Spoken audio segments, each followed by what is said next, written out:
हिंदी व्याकरण स्टडी करें बच्चे, जिसमें हम लोग स्टडी करने वाले समास। दोस्तों आज की क्लास होने वाला है बेहतरीन, क्योंकि हम लोग पढ़ने वाले हैं इस वीडियो में समास, और ये समास का ये पार्ट 3 वीडियो होने वाला है, जो कि हम लोग सारे ऑब्जेक्टिव को यहाँ पे ट्रिकली वाइज करने वाले हैं इस थ्योरी के अकॉर्डिंग। ओके, इस थ्योरी को यदि आप लोग समझ लेते बच्चों तो कभी भी आपको समास में दिक्कत नहीं होने वाली है, चाहे आप जो भी क्लास के हो, चाहे क्लास 7, क्लास 8, क्लास 9, क्लास 11, 12 के बच्चे क्यों ना हो, आपके लिए बेहतरीन वीडियो होने वाला है। आप लोग क्या कीजिए कि कॉपी और पेन उठाइए और इसे नोट्स करना स्टार्ट कीजिए। मैं एक एक करके यहाँ पे समझाना स्टार्ट करता हूँ, आप लोग नोट करते जाइएगा। तो फिर बच्चों आप जो भी बोर्ड से हो, चाहे झारखंड बोर्ड, चाहे यूपी बोर्ड और चाहे हमारे बिहार बोर्ड के बच्चे हैं, तो आपके लिए ये बेहतरीन क्लास होने वाला है। आप लोग वीडियो मत छोड़िएगा, ठीक है। तो चलते हैं वीडियो को स्टार्ट करते हैं। फिर बच्चों आज का सेशन आपका होने वाला है तत्पुरुष समास। तत्पुरुष समास आपसे ये कहना चाहता है, सबसे पहले मैं ये समझा दूं तत्पुरुष समास है क्या। इसके पहले के पार्ट में मैंने तत्पुरुष के डिफिनेशन और तत्पुरुष के एग्जांपल मैंने समझा रखा है, लेकिन यहाँ पे हम लोग भेद को पढ़ेंगे। ओके, यदि आप लोग इसके पहले के पार्ट 2 नहीं देखें तो जय बच्चे प्लेलिस्ट में पड़ा हुआ वीडियो पार्ट 2 उसे भी आप लोग जाकर देख सकते हैं। यहाँ पे मैं तत्पुरुष का केवल डिफिनेशन और इसके टैग को बताने वाला हूं, ठीक है। देखिएगा इसका परिभाषा आप लिख सकते हैं बच्चों। इसका परिभाषा इस प्रकार है, मैंने लिख रखा है यहाँ पे।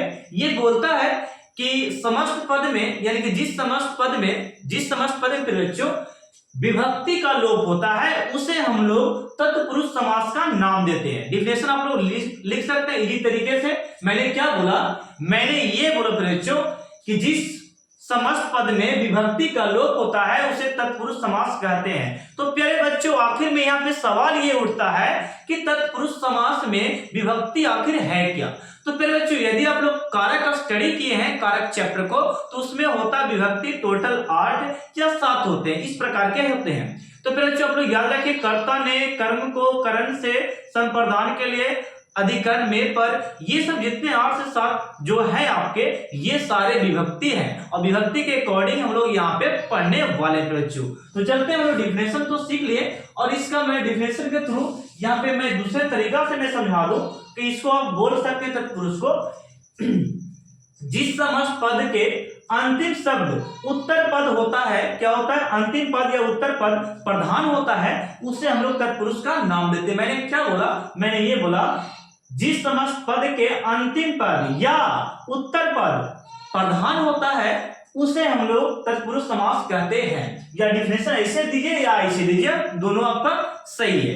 अब यहाँ पे इसके टैग को देखते हैं बच्चों, तो इसका टैग आपका बेहतरीन होने वाला है, जो कि आपका सेशन इसी से बनने वाला है। देखिएगा पहला जो आपका है, यहाँ पे मैंने लिख रखा था, ये जो आप कहते हैं बच्चों, ये आपका जो है आपका कर्म तत्पुरुष समास है। मैंने पूरा नहीं लिखा, ये इसका जो नाम है आपका कर्म तत्पुरुष समास, ये ओके चलेगा। तो ये कर्म तत्पुरुष समास है जो कि आपके बेहतरीन होगा।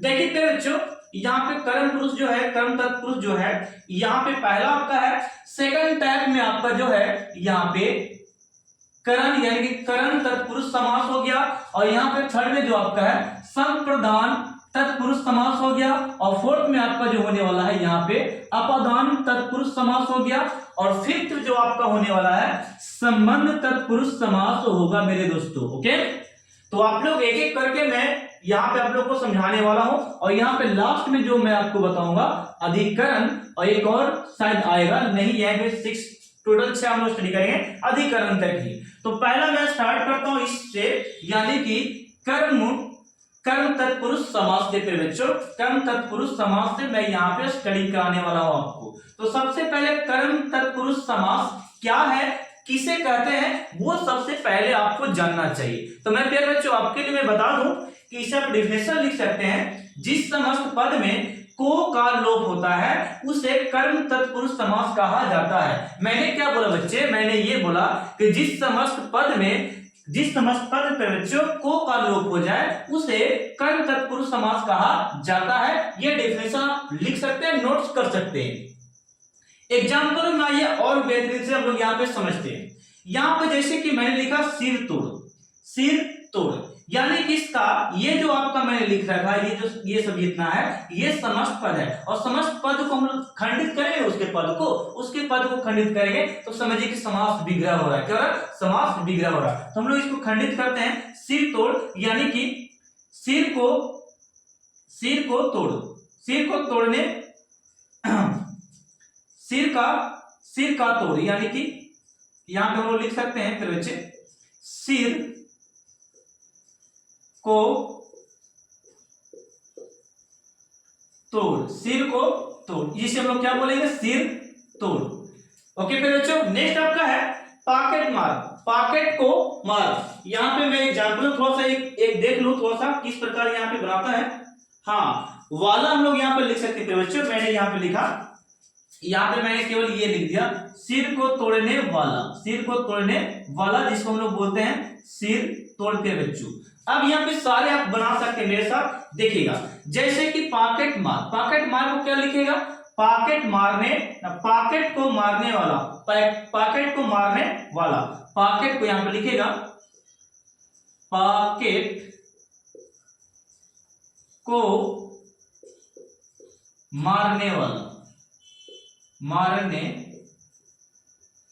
वाला, ये विग्रह हो गया फिर बच्चों। ओके इसी प्रकार आप लिख सकते हैं मटका को मारने वाला, ग्राम को गया हुआ, यानी गांव को गया हुआ आप लिख सकते हैं। स्वर्ग को गया हुआ, क्या बोलेंगे? स्वर्ग को गया हुआ, यानी कि हम लोग यहां पे लिखेंगे ग्रामगत में गांव को गया हुआ, गांव या ग्राम लिखे दोनों लिखे, गांव को गया हुआ। ओके तो यहां पे को विभक्ति लगा, इसको अब क्या बनाएगा? मटका को मारने वाला, मटका को फोड़ने वाला, इस प्रकार बना सकते हैं इसको। ठीक है स्वर्ग को गया हुआ हम लोग लिख सकते हैं यहां पे स्वर्ग को गया हुआ। तो मेरे बच्चों आप लोग क्या सीखे कि इसमें को लगाकर बनाना है विग्रह, जब करेंगे तब ये अपने आप प्रश्न आएगा किससे? को विभक्ति से प्रश्न आएगा फिर बच्चों। तो हम लोग को विभक्ति से यहाँ पे सीख लिए, कर्म तत्पुरुष समास को यहाँ पे स्टडी कर चुके हैं, और आप लोग को कभी भी ऐसा समास मिल जाए को लगा के बना हुआ तो समझिए वो आपका कर्म तत्पुरुष समास है मेरे बच्चों। ओके तो चलिए नेक्स्ट टाइप में हम चलते हैं। टाइप नंबर 2 में आपका है करण तत्पुरुष समास।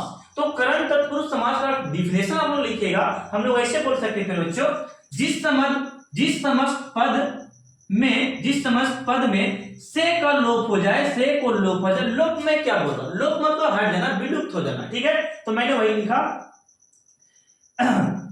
जिस समस्त पद में से का लोप हो जाता है, यानी कि विलुप्त हो जाता है से, उसे हम लोग करण तत्पुरुष समास कहते हैं। यानी कि हम लोग यहाँ पे लिखेंगे, ये जो समस्त पद मैंने लिख रखा है ये सारे, इसको मैं बनाता हूं, विग्रह करता हूं। तो लिखेगा देह चोर का होता है देह से चोर, क्या लिखेंगे? देह से चोर, इसको हम लोग लिखेंगे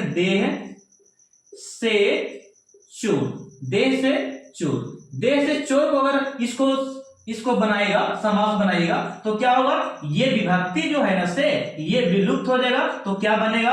देह से देह चोर, क्या बनेगा? देह चोर। तो इसलिए मैंने लिखा कि जिसमें से का विलुप्त हो, यानी कि से विभक्ति विलुप्त होता है जिस समस्त पद में, उसे हम लोग क्या बोलते हैं? करण तत्पुरुष समास कहते हैं। फिर बच्चों ये हो देखिएगा धर्म विरु, तो यहां पे लिख सकते हैं धर्म से भीरु, ओके भीरु भी बोल सकते हैं, यहाँ पे भीरु लिखा है। ठीक है यहाँ पे धर्म भीरु को हम लोग लिख सकते हैं धर्म से भीरु, तो विभक्ति यहाँ पे क्या लग गया? से। गुण से हीन, क्या बोलेंगे? गुण से हीन। फिर बच्चों क्या बोलेंगे? गुण से हीन, यहाँ पे लिखिए गुण से हीन। और इसको हम लोग समस्त पद में पलटेंगे तो से क्या हो जाएगा? गायब हो जाएगा, से विलुप्त हो जाएगा, इसलिए मैंने लिखा से का लोप हो जाता है। ओके तो ये हो गया गुणहीन को क्या बोले? गुण से हीन। रेखा से अंकित या रेखा से अंकित हम लिख सकते हैं रेखा से अंकित, रेखांकित इसको बोल सकते हो। नेक्स्ट आपका ऋण ऋण से मुक्त, जिसको हम लोग क्या बोलेंगे, ऋण से मुक्त, ऋण से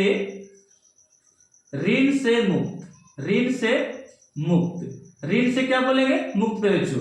नेक्स्ट आपका है हस्तलिखित, हस्त से हस्त से लिखित, हस्त से लिखित, हस्त से लिखित, यानी कि हाथ से लिखा हुआ, हाथ से लिखा हुआ, इस प्रकार आप लोग बना सकते हैं। ओके प्रिय बच्चों, तो ये हो गया क्या, करण तत्पुरुष समास के एग्जाम्पल और डिफिनेशन। नेक्स्ट आपका है संप्रदान तत्पुरुष समास। इस बच्चे को मैं यहाँ पे, इस बच्चे को यहाँ पे बहुत अच्छी तरीका से मैं समझाने वाला हूँ। जैसे कि देखिए यहाँ पे विभक्ति आपका के लिए है और के लिए का विलोप होगा, यानी कि लोप होगा, तब हम समझेंगे कि वो क्या है, संप्रदान तत्पुरुष समास कहा गया है। ओके बच्चे, तो डिफिनेशन आप लोग लिखे, परिभाषा मैं नोट करवाता हूं।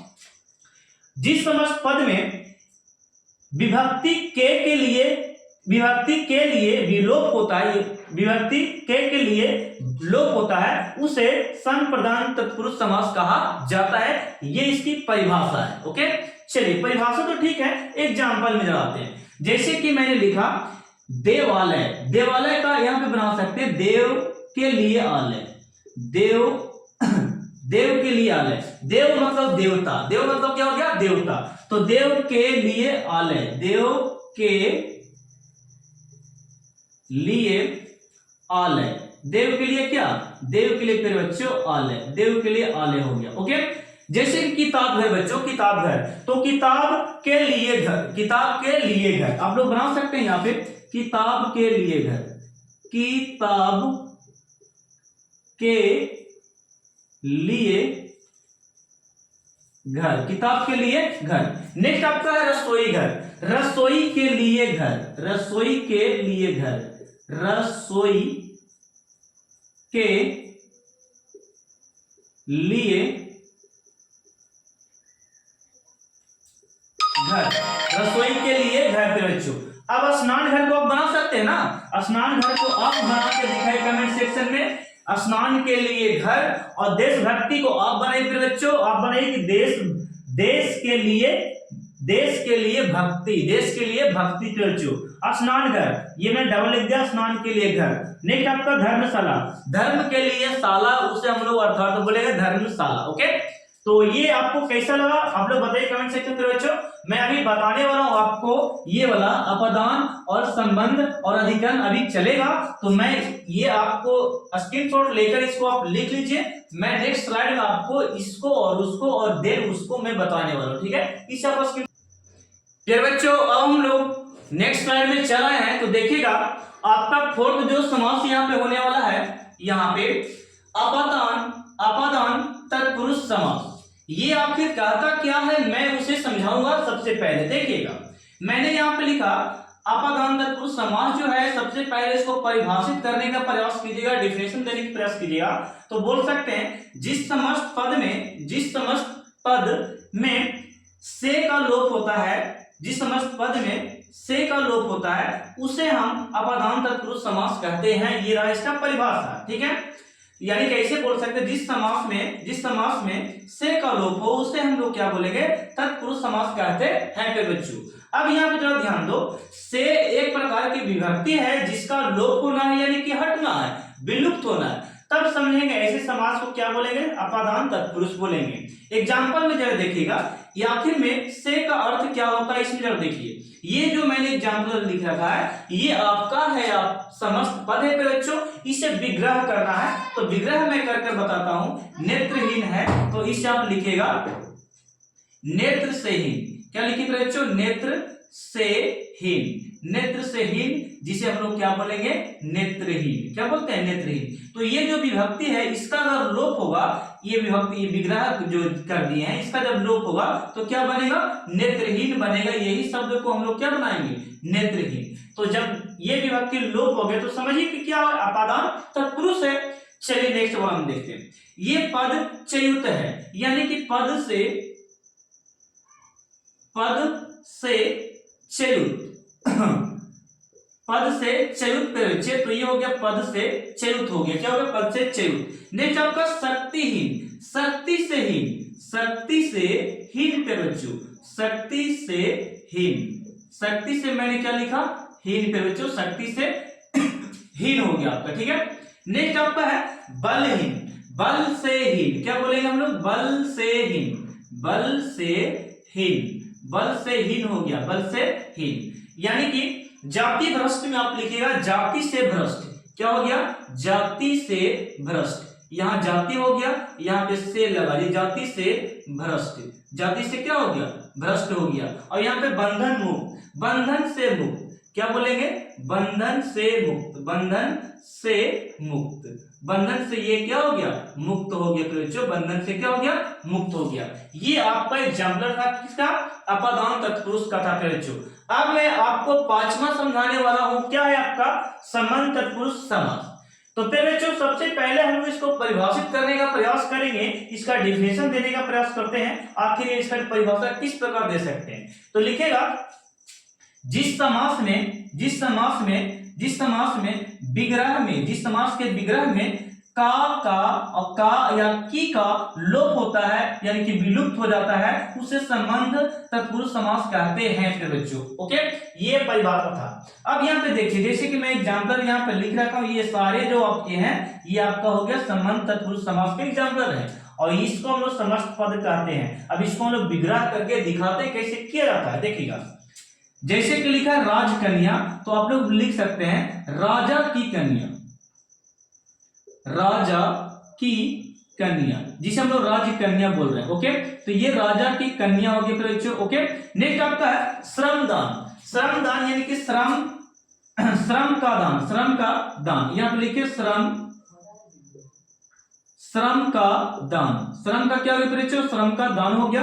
नेक्स्ट आपका राजभवन, राजा का भवन जिसे राजभवन कहा जाता है, तो हम लोग यहां पे लिखेंगे बच्चों राजा का भवन, क्या हो गया, राजा का भवन, राजा का भवन फिर बच्चों ये क्या हो गया, राजा का भवन। ओके बच्चों, नेक्स्ट आपका है शिक्षालय। शिक्षा का आलय यानी कि जहां पे शिक्षा दिया जाता हो उसे हम लोग शिक्षालय कह सकते हैं, ठीक है। चलिए, तो हम लोग यहाँ पे बच्चों लिखेंगे शिक्षालय। मैंने क्या लिखा, मैंने ये लिखा शिक्षालय, शिक्षा का आलय, शिक्षा का बच्चों आलय, जहां पे शिक्षा दिया जाता है। ओके, ये हो गया आपका विग्रह। ओके बच्चों, नेक्स्ट आपका है सेना नायक, यानी कि सेना का नायक। सेना मतलब होता है एक, बोल सकते हैं आर्मी होता है, पुलिस होता है, एक सेना हो गया, ठीक है। नायक यानी कि हीरो, यानी कि सेना को ही हम लोग हीरो कहते हैं। क्या कहते हैं, सेना को ही क्या बोलेंगे, हीरो। यानी कि इसको हम लिख सकते हैं सेना का नायक, सेना का नायक, नायक मतलब हीरो, ठीक ना।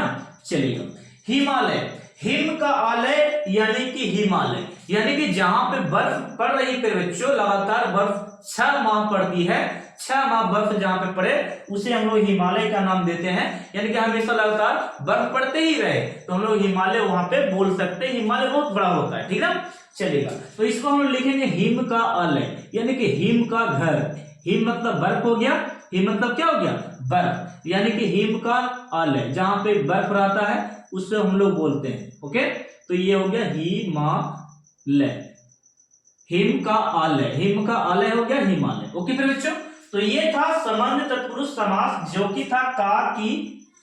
ओके, और ये क्या था आपका को, का की का लोप हो जाता है, ठीक है। एक लास्ट, इट इज लास्ट हो गया तत्पुरुष, और इसे हम लोग अधिकरण का नाम देते हैं बच्चों। ये अधिकरण जो है ये कहता है कि में पर का लोप हो जाएगा विभक्ति का, जिस समस्त पद में, जिस समास विग्रह में बच्चों में और पर का लोप हो जाए, में और पर विलुप्त हो जाए, समझिए वो आपका है अधिकरण तत्पुरुष समास है बच्चों। क्या है, अधिकरण तत्पुरुष समास है। ओके, चलिएगा, देखिए मैंने यहाँ पे लिख रखा है, जैसे कि लिखा सर्वोत्तम। सर्वोत्तम जो है सर्व का उत्तम, सर्व का उत्तम लिखेंगे, सर्व में उत्तम लिखेंगे हम लोग, सर्व में उत्तम, जिसे हम लोग सर्वोत्तम कहते हैं, उत्तम। ओके, सर्व में उत्तम जिसे क्या बोलते हैं, सर्व उत्तम। ओके, सर्वोत्तम। जैसे कि कुल श्रेष्ठ, कुल में श्रेष्ठ, जिसे हम लोग क्या बोलेंगे बच्चों, कुल में श्रेष्ठ। कुल में श्रेष्ठ यानी कि ये आपका हो गया कुल श्रेष्ठ, क्या हो गया, कुल श्रेष्ठ हो गया फिर बच्चों, कुल श्रेष्ठ आपका हो गया, ये आपका था एग्जाम्पल नंबर 2। ओके, नेक्स्ट आपका है प्रेम मग्न। प्रेम मग्न यानी कि प्रेम में मग्न, प्रेम में डूब गया हो, जिसे हम लोग बोलेंगे प्रेम मग्न बोलेंगे फिर बच्चों। तो ये आपका हो गया प्रेम मग्न। क्या लिखेंगे? प्रेम में मग्न। प्रेम में मग्न यानी प्रेम में डूबा हुआ, जिसको हम लोग बोल सकते हैं प्रेम में डूबा हुआ। ओके, नेक्स्ट आपका है ध्यान मग्न यानी कि ध्यान में मग्न है, वो ध्यान में क्या है? मग्न है, ध्यान में डूबा हुआ है, जिसे हम लोग क्या बोलेंगे? ध्यान मग्न बोलेंगे फिर बच्चों। तो हम लोग यहां पे लिखेंगे ध्यान मग्न। क्या लिखेंगे? ध्यान मग्न फिर ध्यान में मग्न, ध्यान में मग्न फिर बच्चों। ओके, ध्यान में मग्न, यहां पे मैंने लिखा ध्यान में मग्न यानी ध्यान में लगा हुआ।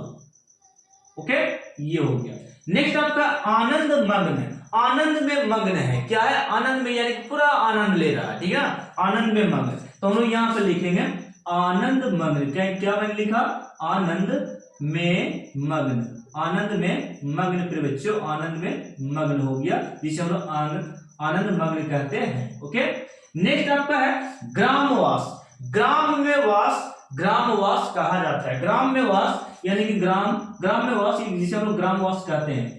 ग्राम मतलब क्या हो गया? गांव। ग्राम में वास फिर बच्चों, ग्राम में वास। ओके, तो ये हो गया आपका फिर बच्चों, ये हो गया आपका एंड, तत्पुरुष समास एंड हो गया। और ये वीडियो भी एंड में करने वाला हूं क्योंकि काफी लंबा हो चुका है, 15 मिनट से ज्यादा पार कर चुकी है, ठीक है।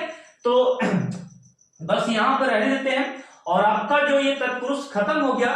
दो आपका और आने वाला समास बहुव्रीहि और कर्मधारय समास आने वाला है अगले वीडियो में। तो तब तक के लिए आप लोग अगले वीडियो का इंतजार कीजिए। पार्ट 3 यहीं तक मैं रहने देता हूं बच्चों। आप लोग को बेहतरीन, मैं आपको लगता हूं कि सर अच्छे समझा रहे हैं, तो मुझे केवल एक सपोर्ट की होती है फिर बच्चे, वीडियो को ज्यादा से ज्यादा शेयर कीजिए। आपसे मैं यही रिक्वेस्ट करता हूं, वीडियो को ज्यादा शेयर करें और अपने दोस्तों के पास उसे दिखाएं कि सर यहाँ पे अच्छे से आपको क्या ग्रामर की जो क्लास है और भी क्लासेस दे रहे हैं, तो आप लोग को अच्छा लाभ मैं यहाँ पे दे रहा हूँ, तब ताकि आप लोग यहाँ पे अच्छा स्कोर कर पाए बोर्ड में, ठीक है। और अभी मैंने यहाँ पे जो पढ़ा रहा चैप्टर, इसका सारे का ऑब्जेक्टिव मैं करवाने वाला हूँ आपको। ओके, तो इसे आप लिख सकते हैं और नोट्स कर सकते हैं, ठीक है। तो मिलते हैं नेक्स्ट पार्ट में, पार्ट 4 में। तब तक के थैंक यू, धन्यवाद आप लोग के लिए। मैं यही कहना चाहता हूं कि आप लोग क्या कीजिए, अच्छे से पढ़िए और नंबर स्कोर अच्छे कीजिए अपने, ठीक है। ओके, तो इसे आप लोग स्क्रीनशॉट ले सकते हैं।